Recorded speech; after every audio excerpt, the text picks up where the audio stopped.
দুধ মুখ দিয়ে বেরিয়ে আসে, এটি রিফ্লাক্স হতে পারে। জেনে নিন সঠিক যত্ন। 1. নিউবর্ন দুধ তুলে দিলে অনেক মা বাবা ভয় পান, কিন্তু বেশিরভাগ সময়ই এটা সাধারণ রিফ্লাক্স। 2. বাচ্চার ছোট পাকস্থলী দুধ ধরে রাখতে পারে না, তাই একটু উঠলেই আতঙ্ক নয়, বরং বুঝে নেওয়া জরুরি। 3.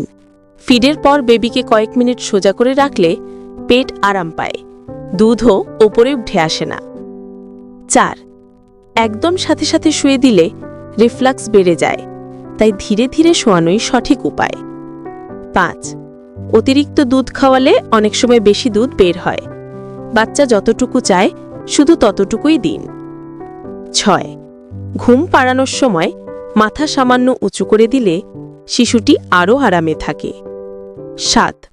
তবে যদি বাচ্চা দুর্বল হয়ে পড়ে, খেতে না চায় বা বারবার জোরে বমি করে, চিকিৎসকের পরামর্শই নিরাপদ।